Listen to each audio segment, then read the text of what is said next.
The only way to stop the threat is to destroy the missiles at source, in their storage depots or at the launchers.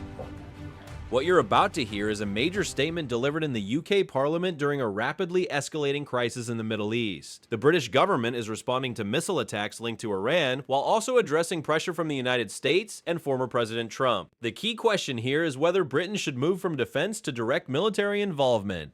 And as you'll hear, the Prime Minister makes it very clear where the UK stands. President Trump has expressed his disagreement with our decision not to get involved in the initial strike. The only way to stop the threat is to destroy the missiles at source.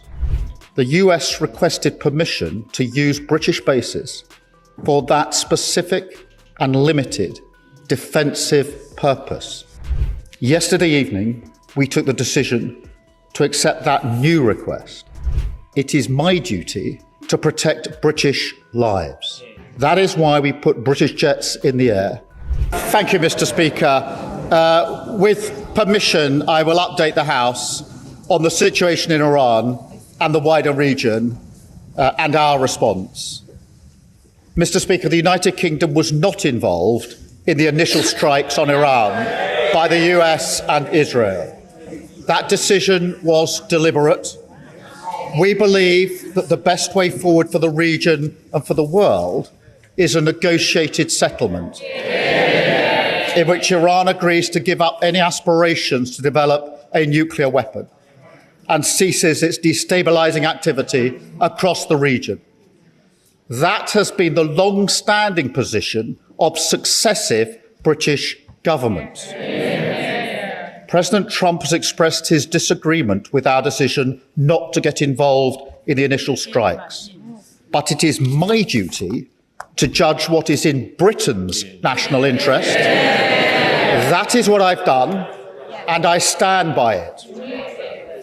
But, Mr. Speaker, it is clear that Iran's outrageous response has become a threat to our people, our interests, and our allies, and it cannot be ignored. Iran has lashed out across the region. They've launched hundreds of missiles and thousands of drones at countries which did not attack them, including the UAE, Saudi Arabia, Kuwait, Qatar, Iraq, Bahrain, and Oman. And overnight, Hezbollah, Iran's proxy in Lebanon, launched attacks on Israel, seeking to escalate the war. And this is where the speech shifts from diplomacy to security. The Prime Minister is outlining the scale of the threat, missile launches, drone attacks, and the involvement of Iran-backed groups like Hezbollah. At this point, the argument becomes less about politics and more about protecting British citizens and military personnel across the region. Mr. Speaker, there are an estimated 300,000 British citizens in the regions, residents, families on holiday, and those in transit. Iran has hit airports and hotels where British citizens are staying. It is deeply concerning for the whole House and the whole country. And, Mr. Speaker, our armed forces are also being put at risk by Iran's actions. On Saturday, Iran hit a military base in Bahrain with missiles and drones. There were 300 British personnel on the base, some within a few hundred yards of the strike.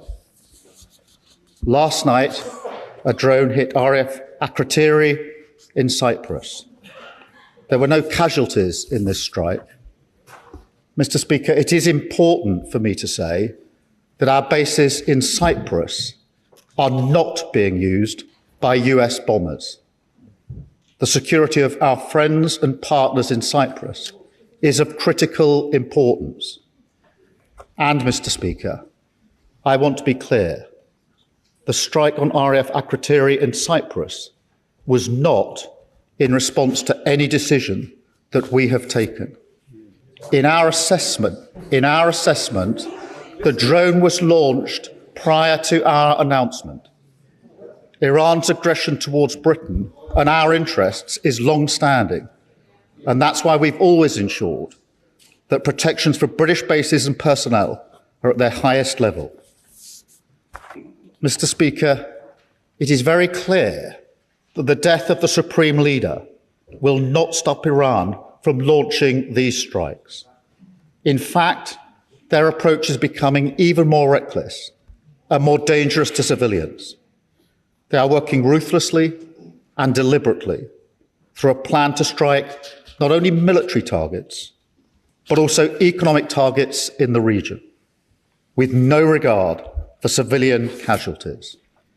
That is the situation we face today, and to which we must respond.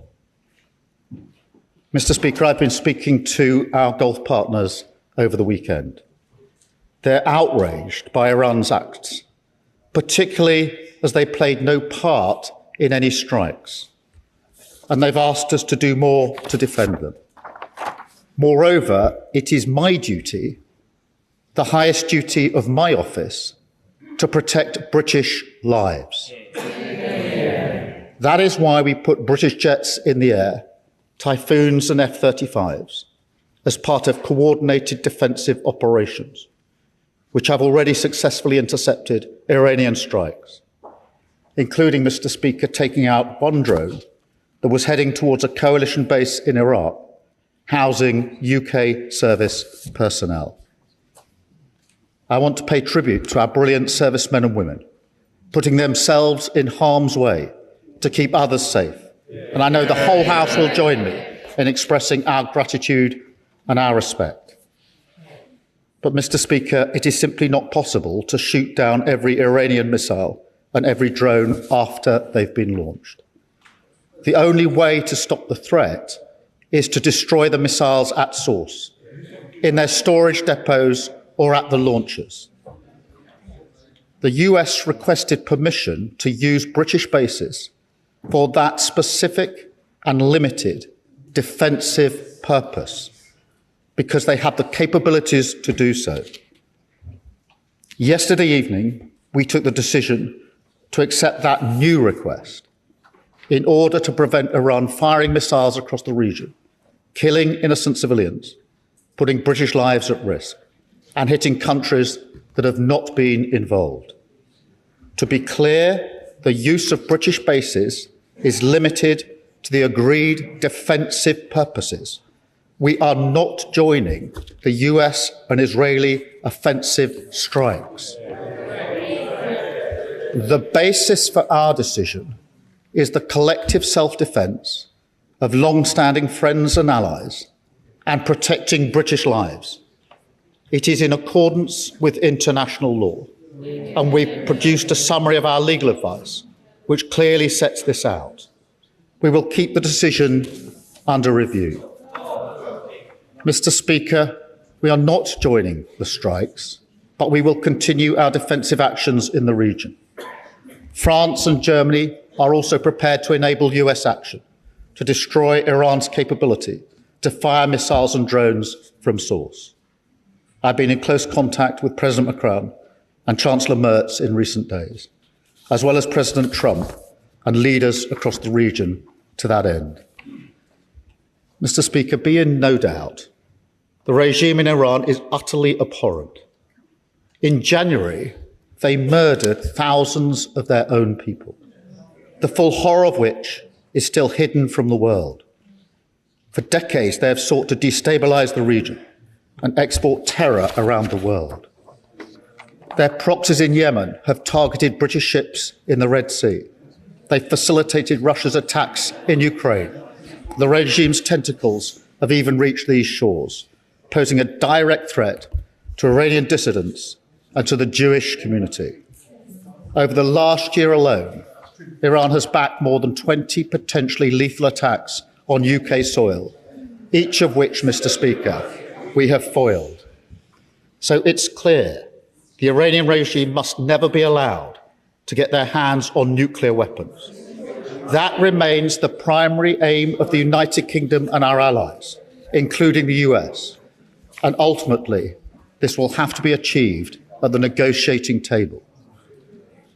Mr. Speaker, in this dangerous moment, our first thoughts are with our citizens in the region, friends, family members, and constituents.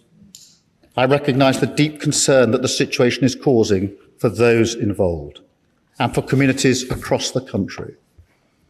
We're asking all British citizens in the region to register their presence so we can provide the best possible support, and to monitor the Home Office travel advice, which is being regularly updated. Across much of the region, airspace remains closed, and local authorities are advising individuals to shelter in place. The situation on the ground may remain challenging for some time, so we're sending rapid deployment teams to the region to support our British nationals on the ground. And we're in close contact with the travel industry and governments in the region, including with our friends in the UAE, given the concentration of British nationals in that country. And we're looking at all options to support our people. We want to ensure that they can return home as swiftly and safely as possible. The FCDO phone lines are open to provide consular support, and ministers are available to meet MPs to discuss any individual cases. Mr. Speaker, we're also reaching out to communities across the United Kingdom, including Muslim and Jewish community organisations, and we're making sure that sites across the country, including places of worship, have appropriate protective security in place.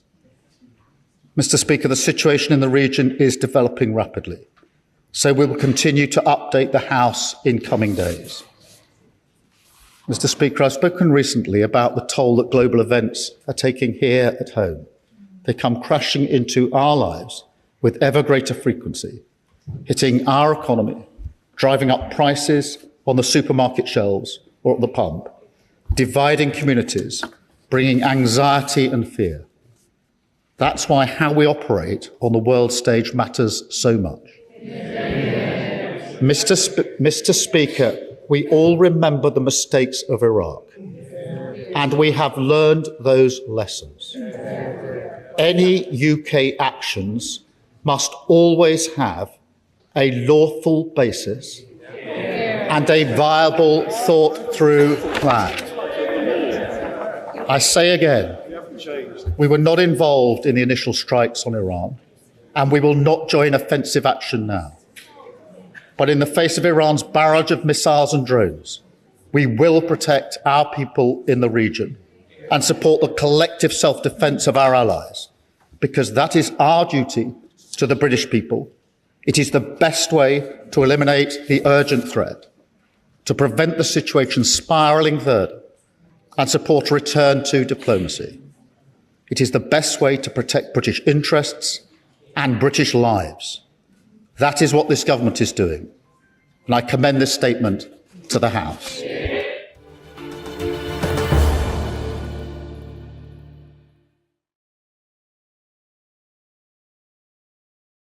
Moments like this show how delicate international decisions can be during a military crisis. The UK government is trying to balance two things at once, avoiding a full offensive war while still defending its citizens and allies from missile attacks. Whether that strategy works will likely depend on how the conflict develops in the coming days. What do you think about this decision? Should Britain stay defensive or take a stronger military role? Let us know in the comments below.